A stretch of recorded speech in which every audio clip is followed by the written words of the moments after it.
ku Kaakano 11 bukyanga abakugu obulamu wano mu ggwanga balangirira ng'ekirwadde ekya Ebola bwe kyazuulibwa kuno ng'era we butuukidde leero ng'omuwendo gw'abalwadde ba Ebola gweyongedde okutuuka ku 7. So as of yesterday, I updated the country that we had 2 additional cases, which brought our numbers cumulatively to 7. Kino kyaleetera Minisitule y'ebyobulamu okuvaayo n'ebiragiro ebirina okuteekebwa mu nkola okuziyiza okusaasaana kw'ekirwadde kino ng'era omukulembeze w'eggwanga Yoweri Kaguta Museveni mu kwogera ku lunaku lw'eggulo yalaze obwennyamivu ku kya bannayuganda abakyagenda mu maaso n'okwegwa mu bifuba nga bakimanyidde ddala bulungi nti ekirwadde weekiri. Ebola doesn't go through breathing, but it goes through contact, greeting, hugging. Why do you hug? There's a danger. Me, I don't have budget for sickness. Because if I had been sick, how would I have done all these things in the last 65 years?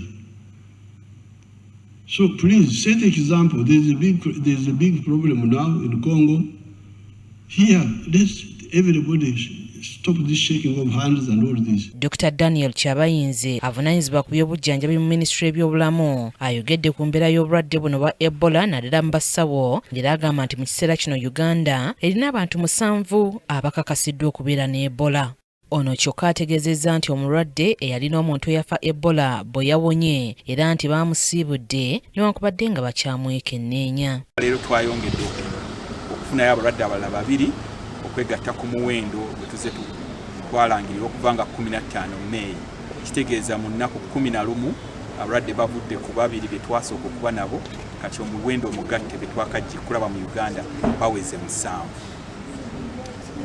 Abantu bonna bano be tufunye tumaze okumanya engeri gye bafunamu obulwadde era tusobola okulondoola baani be babadde nabo be tuyita ba contacts be tusobodde okutwala mu kyetuyise Kalantiini oba mu isolation. Ekirwadde kino agamba kisobolera ddala okuwona singa kizuulibwa nga bukyali. Tukubiriza bannayuganda omulanga nti obulwadde bwa Ebola bundi budde tetulinaako ddagala libuwonya, tetulinaako na ddagala libugema, naye omulwadde bw'avaayo amangu ne tumanya nti tumutandise omujjanjabako mangu tusobola omuwaako okuwazaawo kyetuyita supportive treatment n'asobola okufuna okuweererwako era be twakatandika okujjanjaba bali bulungi. Yakulira emirimu mu Minisitule y'ebyobulamu Dr. Charles Olaro ategeezezza nti abantu abali mu Kikumi be baakaawula olw'ekirwadde ekya Ebola ng'era abantu asinzidde wano okwongera okubasaba okubeera abeegendereza wakati mu kugoberera okulambikwa kwa Minisitule y'ebyobulamu okutangira Ebola okusaasaana. So far we are about 100, slightly less more than 100. Because these people came from different, wherever they enter, they engage they interacted with health facilities.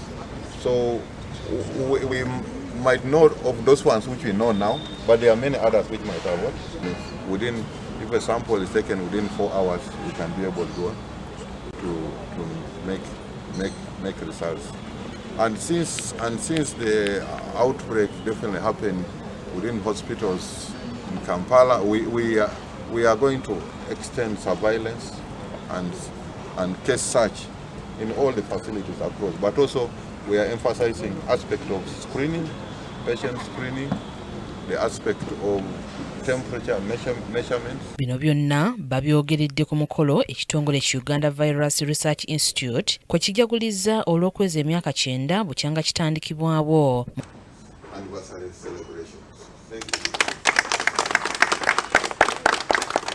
Okwogera akulira ekitongole kino Professor Ponsian Kalebo anokoddeyo okusoomoozebwa kwe basiŋŋaana okw'ebyensimbi ng'era kinogaanyizza nga bwe bali mu kutakula emitwe okuzuula eddagala lya Ebola. Emyaka 9 gye tumaze ebitusoomooza ekisinga obukulu of course sente ezisinga ze tukozesa ziva bweru.